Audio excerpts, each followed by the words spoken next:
প্রিয় দর্শকবৃন্দ, আজকে আপনাদেরকে বানিয়ে দেখাবো চ্যাপার পুলি। অনেক দিন যাবত চ্যাপার পুলি খেতে ইচ্ছে করেছে, তাই আজকে আমি চ্যাপার পুলি বানাবো। চ্যাপার পুলি বানানোর জন্য আমার লাগবে গাছের কিছু কচি লাউয়ের পাতা। তাই আমি ছাদে চলে গেলাম লাউয়ের কিছু কচি পাতা তোলার জন্য। লাউয়ের কচি পাতাগুলি তুলে আমি এগুলি ভালো করে ধুয়ে বেছে রান্না শুরু করে দেব চ্যাপার পুলি। আপনারা কে কে খেয়েছেন চ্যাপার পুলি আমাকে জানাবেন। জানি কোনো দিন খান নাই, কারণ এটা আপনারা কোনো দিন চিনেন না। এটা হলো ময়সিংহা মানুষেরা খায়।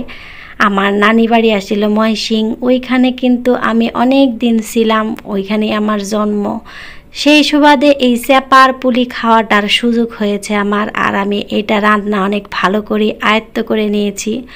আর চ্যাপার পুলি রান্না করার জন্য আজকে আমার কি কি লাগবো সেটি আপনাদের দেখাই দিলাম। বইলা দেওয়ার কি দরকার, এটি যদি না চিনেন তাইলে আর চ্যাপার পুলি কেন, আপনি কোনো পুলিই খাইতে পারবেন না। তারপরে এই যে চ্যাপার পুলি রান্না করার জন্য পেঁয়াজ, রসুন, কাঁচামরিচ এটি সব ফ্রাই প্যানে আমি ভাজা নিব। তারপরে একটু লবণ দিয়ে ভাজলে ব্যাপারটা তাড়াতাড়ি হয়, তাই একটু লবণ দিয়ে এটি ভাজা ওই যে চ্যাপাডি ধুইয়া রাখছিলাম ওই চ্যাপাডি ভালো কইরা আমি এর মধ্যে দিয়া নাড়াচাড়া কইরা এর মধ্যে আমি দিব হলুদের গুঁড়া, মরিচের গুঁড়া, যে যতটুক খান ওরকম করে মরিচের গুঁড়া দিবেন। এটা খাইতে ঝাল ঝাল খাইতে ভালো লাগে, ঝাল না হইলে খাবারটা আসলে জমে না, মজা লাগে না।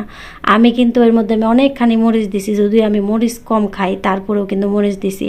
এরপরে আপনার বিবেচনা, আপনি কতটুক দিবেন, কতটুক দিলে আপনি মুখে সহ্য করতে পারবেন, পেটে সহ্য করতে পারবেন। আচ্ছা, আর বাকি কিছু আর নাই বললাম। তারপরে এই যে চ্যাপার পুলিটা যখন এরকম ভুনা ভুনা হয়ে উপরে তেল উঠে যাবে, তারপরে আবার একটু পানি দিয়ে এটা আবার একটু কষাই নিব। এটার ভিতরে যে মশলাটি দিয়েছি এটির কষানি হইলে খাইতে মজা লাগবো। তারপরে এই চ্যাপার পুলির যে পুরটা বানাইলাম সেটা আমি সুন্দর করে একটা বাটিতে পাইরা এই যে দেখেন একটা পাতার মধ্যে নিয়ে কেমনে ভাজ দিলাম একটু দেখে নেন। অনেকেই জানেন, যারা জানেন না তাদের বলতেছি। আবার অনেকে বলবেন, বেডি আমি তো এটা জানি, তোমার এটা আবার শিখানির কী হইলো? আপনি জানেন, আবার অনেকেই জানে না। কত কিছু জানি না জীবনে, আমি জানি আপনি জানেন না, আপনি জানেন আমি জানি না।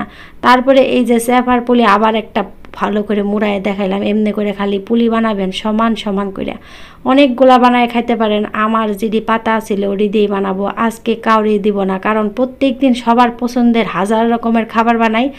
আমার কোনো মজার খাবার আমি নিজে রান্না করতে পারি না, এইটির জন্য রান্না করতে করতে আমার জীবনটা শেষ ঝালাপালা। আজকে আমি নিজে বেশি করে ঝাল দিয়ে এই চ্যাপার পুলি রান্না কইরা আমি মজা করে ভাত দিয়ে, গরম ভাত দিয়ে খাবো। সেটাও আপনাদেরকে পরে দেখাবো, অবশ্যই শেষ পর্যন্ত দেখবেন। এই যে ফ্রাই প্যানে অল্প একটু তেল দিলাম, এটি কিন্তু আবার ডুবা তেলে ভাজতে যায় না, তাহলে কিন্তু এটা জীবনও খাইতে পারবেন না। এটা কিন্তু অল্প তেল দিয়েই ভাজার জিনিস, এক এক জিনিস এক এক রকম করে ভাজার নিয়ম। যেমন ধরেন এই যে চ্যাপার পুলি যদি বেশি তেল দিয়ে ভাজেন এটা খাইতে ভালো লাগবে না। এটা খাইতে হলে আপনার কম তেল দিয়ে এমনি করে সুন্দর করে ভাজা গরম ভাত নিয়ে, একটা লেবু নিয়ে, একটা শুকনা মরিচ নিয়ে সবুজ সবুজ করে ভাতটি মাখাবেন আর সমানে গপাগপ করে খাবেন। খেয়ে ফুলে মোটা হয়ে ব্রাস্ট হয়ে যাবেন, কোনো সমস্যা নাই আমার মতো। যেমন ধরেন আমি 10 দিন ডায়েট করি আর 10 দিন ডায়েটের বাইরে থাকি, আবার 10 দিন ডায়েট করি আবার 10 দিন ডায়েট ছাড়া থাকি। এই চক্রের মধ্যে আমার জীবন চলছে। জানি না এরকম করে আমার আর কতদিন চলবে। সবাই দোয়া করবেন যেন ডায়েটটা কন্টিনিউ করতে পারি। আসলে জানি না কেন পারি না, তারা অনেক কারণ, এত কিছু কারণ বলতে পারবো না। সবাই ভালো থাকবেন, সুস্থ থাকবেন। ভিডিওটি লাইক দিন, কমেন্ট করেন, শেয়ার করেন। ফলো তো কেউ দেনই না, ফলো দিয়েন। বাই।